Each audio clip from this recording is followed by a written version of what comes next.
So the question is, what does your brain have to do with your faith? Let's talk about the brain and unbelief. So our mind consists of three parts: the subconscious, the conscious, and the unconscious, right? So the conscious mind is what you're watching this video with right now. It's what you're aware of. It has to do with like the present moment. You usually use it when you're like interacting with people, day-to-day life. I'd say it's your normal mind. In the Bible, your conscious and your soul will go hand in hand, right? Now the subconscious mind, also known as the pre-conscious mind, is where you can program yourself to think a certain way. It's just below your awareness. It's where God stores revelation in you, mysteries in you, information in you. A lot of times it plays a huge role in your dreams because your subconscious mind never sleeps. So any dream that you forgot, it's still in your subconscious mind. It also controls the breath, and in Hebrew, breath means spirit. It's that sense of knowing. This is why sometimes you guys might be like, I don't know why I feel like God is telling me this. I don't know why I feel like I should do this. I don't know why this. I don't know why that. It's a gut instinct coming from your subconscious mind that God is using. It's like you know God is saying something, but you're not fully aware of it because your subconscious mind is just below your awareness. And the more you seek God, the more that awareness rises up. Think of it as like a waiting room for your thoughts. It has to do with your belief and faith. The subconscious mind in the Bible will go hand in hand with your spirit. Now the subconscious mind is split into two parts, which is called the unconscious mind. Think of the unconscious mind as like the negative part of your subconscious. The unconscious mind is way below your awareness. It controls things like emotional baggage, desires to sin, depression, anxiety, trauma. James 1:14 says each person is tempted when he is lured by his own desire, which comes from your unconscious mind.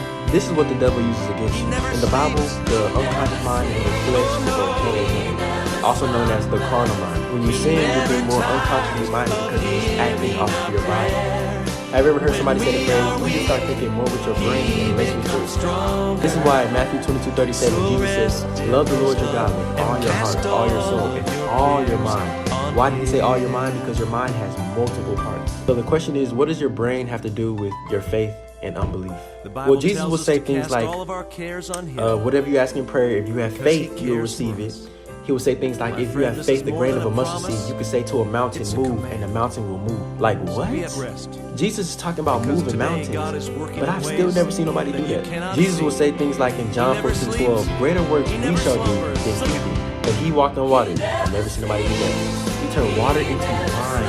I've never seen nobody do that. He told a fig tree to wither and die, and it died the next day. I've never seen nobody do that. He told the oceans and waves to shh, and it's still. I've never seen nobody do that. People will come after him, and the Bible will say things like, and he disappeared from the earth. Like what? I've never seen nobody do any of that. So when Jesus lied, why aren't we doing the things he did?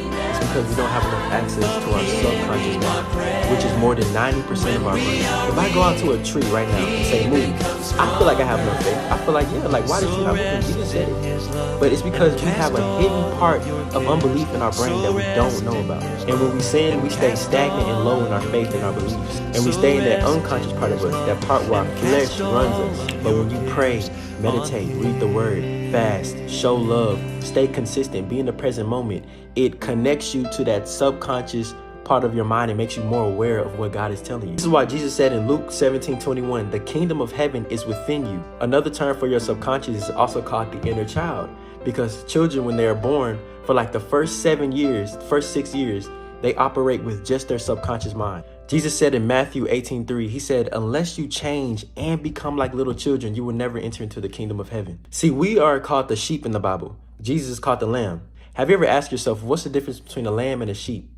You see, the lamb and the sheep, they're the same animal. The only difference between them is that the lamb is a younger version of the sheep. So as the sheep, the younger we become, the more we become like Jesus, the lamb.